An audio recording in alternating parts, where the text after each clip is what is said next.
नमस्कार दोस्तों, स्वागत है आपके अपने चैनल मेरीडॉक एंड मूवी टेक में। आज हम आपको एक बहुत ही दिल छू लेने वाली Hollywood film the legend of Ochi की कहानी हिंदी में विस्तार से सुनाने जा रहे हैं। तो चलिए शुरू करते हैं। फिल्म की शुरुआत होती है एक गांव से, जहां यूरी नाम की लड़की हमें बताती है कि उनके गांव के पहाड़ों में कुछ रहस्यमयी जीव रहते हैं जिन्हें ओची कहा जाता है। ये ओची रात में अपने पहाड़ों से बाहर आते हैं और इसलिए गांव की सुरक्षा शाम से सुबह तक की जाती है। रात के समय एक शिकारी पेट्रो और कई बच्चे जंगल की ओर जाते हैं। उन बच्चों में यूरी भी शामिल होती है। सबके हाथों में बंदूकें होती हैं। पेट्रो यूरी को एक चाकू देता है और कहता है कि अगर कोई तुम्हें नुकसान पहुंचाने की कोशिश करे तो इसका इस्तेमाल करना। अब हमें पहली बार ओची नाम के इन जीवों को दिखाया जाता है। ये नीले रंग के बंदर जैसे दिखने वाले जीव होते हैं जो बहुत मासूमियत से अपनी दुनिया में मस्त रहते हैं। पेट्रो के आदेश पर कुछ बच्चे पेड़ों में आग लगाते हैं, कुछ जाल बिछाते हैं और बाकी ओची का शिकार करने लगते हैं। ये सब मानो ओची की दुनिया पर कहर बनकर टूट पड़ते हैं। उनका उद्देश्य इन जीवों को खत्म कर अपने गांव को सुरक्षित बनाना था।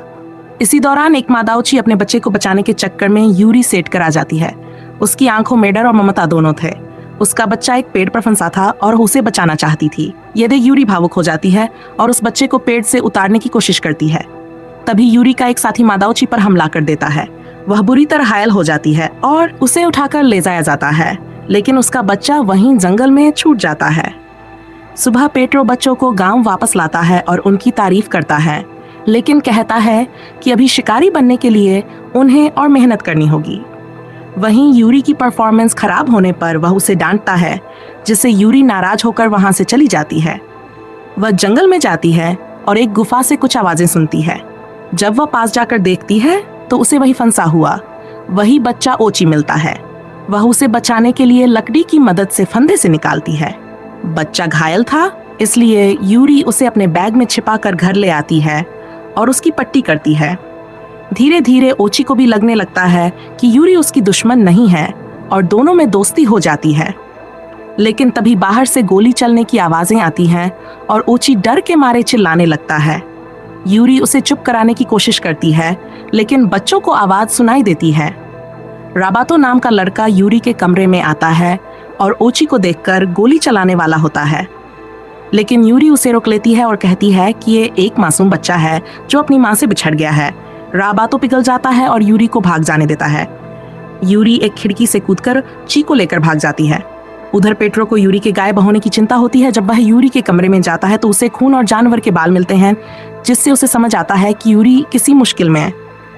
सभी बच्चे हथियारों से लैस और जंगल की ओर रवाना हो जाते हैं। उधर यूरी एकेनेक्स बे में पहुंचती है और भूखल गने पर जर्नलिस्ट हो जाती है। बैग से बाहर आ जाता है और लोगों में अफरा तफरीम मच जाती है। जान बचाने के लिए यूरी एक फ्रिज में छुप जाती है, लेकिन ओची डर के कारण उसकी उंगली काट लेता है और यूरी दर्द में चिल्ला उठती है। भागते हुए यूरी एक कार चुरा लेती है और वहां से निकल जाती है, लेकिन उसकी उंगली नीली हो जाती है और उसमें फोड़े आने लगते हैं। उसका शरीर धीरे धीरे नीला पड़ने लगता है। वह एक जगह कार रोककर बैठ जाती है और पानी से जोक पकड़कर अपने शरीर पर लगाती है ताकि उसका खून चूस सकें। अब एक चौंकाने वाली बात सामने आती है। यूरी ओची की भाषा समझने और बोलने लगती है। जब वह चलने लगती है, वह फिसलकर एक गहरे गड्ढे में गिर जाती है जो एक जाल होता है। वह बुरी तरह घायल हो जाती है। ओची पेड़ पर चढ़कर उसकी राह देखता है। उधर पेट्रो उसके पैरों के निशान से समझ जाता है कि यूरी पास ही है। तभी एक महिला यूरी को उठाकर अपने घर ले जाती है।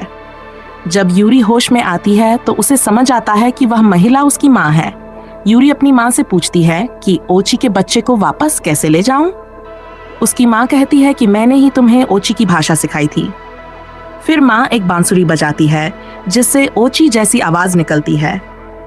माँ बताती है कि ओची इंसानों से नफरत करते हैं और अगर उन्हें अपने बच्चे से इंसान की गंध आई तो वे उसे भी मार डालेंगे।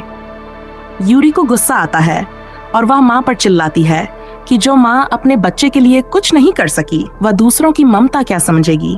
वह माँ द्वारा बनाई गई एक नक्शा देखती है जिस पर ओची के इलाके का जिक्र होता है और वह अपने खाने का सामान लेकर निकल पड़ती है। राबातो उसे देख लेता है और पेट्रो को सूचना देता है। अब यूरी जंगल में ओची के बच्चे को खोज रही होती है। वह थक कर बैठ जाती है और तभी बच्चा ओची उसे पुकारता है। उसे देखकर यूरी भावुक हो जाती है। वह उसे पेट से पकड़ लेती है, खाना खिलाती है और कहती है कि सुबह तुम्हें तुम्हारी माँ के पास ले जाऊंगी। सुबह वे दोनों एक छोटी सी लकड़ी की नाव से नदी पार करते हैं और एक सुंदर पहाड़ी इलाके में पहुंचते हैं जहां कई गुफाएं होती हैं और ओची वहां छिपे होते हैं। लेकिन इंसान को देखकर वे सब छिप जाते हैं। यूरी समझ जाती है कि उसकी माँ सही थी। तभी पेट्रो और उसके साथी आकर गोलीबारी शुरू कर देते हैं। यूरी ओची को बचाने की कोशिश करती है और नदी में गिर जाती है। वह एक खतरनाक गुफा में चली जाती है। पेट्रो उसे बचाने के लिए पीछे आता है लेकिन लकड़ियों में फंस जाता है। यूरी और ओची उसे मिलकर बाहर निकालते हैं। अब पेट्रो की सोच भी बदल जाती है और उसे एहसास होता है कि ओची बुरे नहीं हैं। उधर बच्चे और यूरी की माँ भी आ जाती हैं। सभी एक शांत जगह पर पहुंचते हैं। ओची बाहर निकलते हैं लेकिन एक बच्चा गोली चला देता है जिससे वे डरकर वापस चले जाते हैं। यूरी की माँ बांसुरी बजाकर उन्हें समझाती है कि उनका इरादा गलत नहीं था। अंत में यूरी बच्चे को उसकी माँ के पास ले जाती है। माँ और बच्चे का मिलना देखकर यूरी भावुक हो जाती है। फिर वह अपनी माँ को देखती है जो रो रही होती है। दोनों माँ बेटी गले मिलते हैं।